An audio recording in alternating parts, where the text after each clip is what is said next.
अस्सलामु अलैकुम रहमतुल्लाहि व बरकातुहू।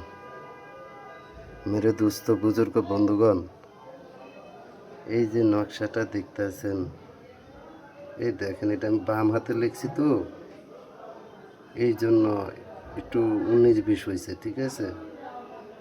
কারণ এই ধরনের নকশা বাম হাতে লিখতে হয় ভাই।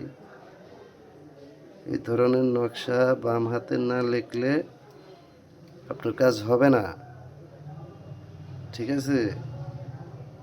এই ধরনের নকশাগুলা আপনি বাম হাতে না লিখলে কাজ হবে না। কেন হবে না? এই কাজটা হলো বানের, অগ্নিবাণ। শত্রু বেশি বাড়িয়ে গেছে,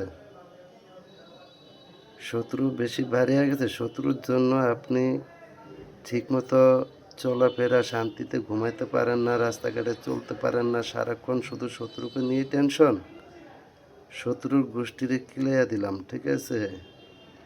হোক সে মহিলা শত্রু, হোক পুরুষ শত্রু, দেশের পৃথিবীর যে কোনো প্রান্ত হোক, ইনশাআল্লাহ এই অক্ষরের ধারা সে যত দূরেই থাকুক না কেন, সে ওখানে বিছানায় পড়ে যাবে। এটা আমার গ্যারান্টি, আমার গুরুবিদ্যা, ওস্তাদের দেওয়া জিনিস, কখনো মিস হয় না ভাই।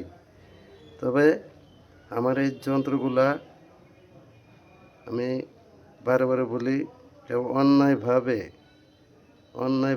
জুলুমভাবে কারো উপরে প্রয়োগ করবেন না। অন্যায়ভাবে যদি কেউ কারো উপরে প্রয়োগ করেন, খোদার কসম করে বললাম, তাহার নিজের উপরে ফাটা আসবে, ক্ষতি আসবে, নিজের বিপদ হবে। হ্যাঁ, এই জন্য কারো উপরে অন্যায়ভাবে ক্ষতি করবেন না।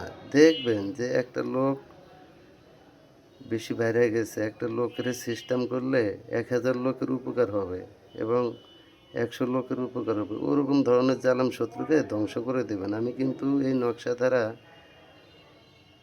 আমি ইসরায়েলের উপর বান মারছি ভাই, ঠিক আছে? আল্লাহ আমার মারাইছে, আমার দেয়া। কারণ আমাদের তো মিসাইল নাই, আমাদের যা আছে তা দিয়ে আমরা যুদ্ধ করছি ইনশাল্লাহ। তো যাই হোক, এই যে মন্ত্রটা দেখতেছেন, এই মন্ত্রটা 21 বার পরে তাবিজটার উপর ফু দিবেন, ঠিক আছে? তাবিজটার ফু দিবেন, এভাবে 21টা টোকা দিবেন, একটা ফু দিবেন, একটা টোকা দিবেন, এভাবে দিয়া 21 বার পরে শেষ।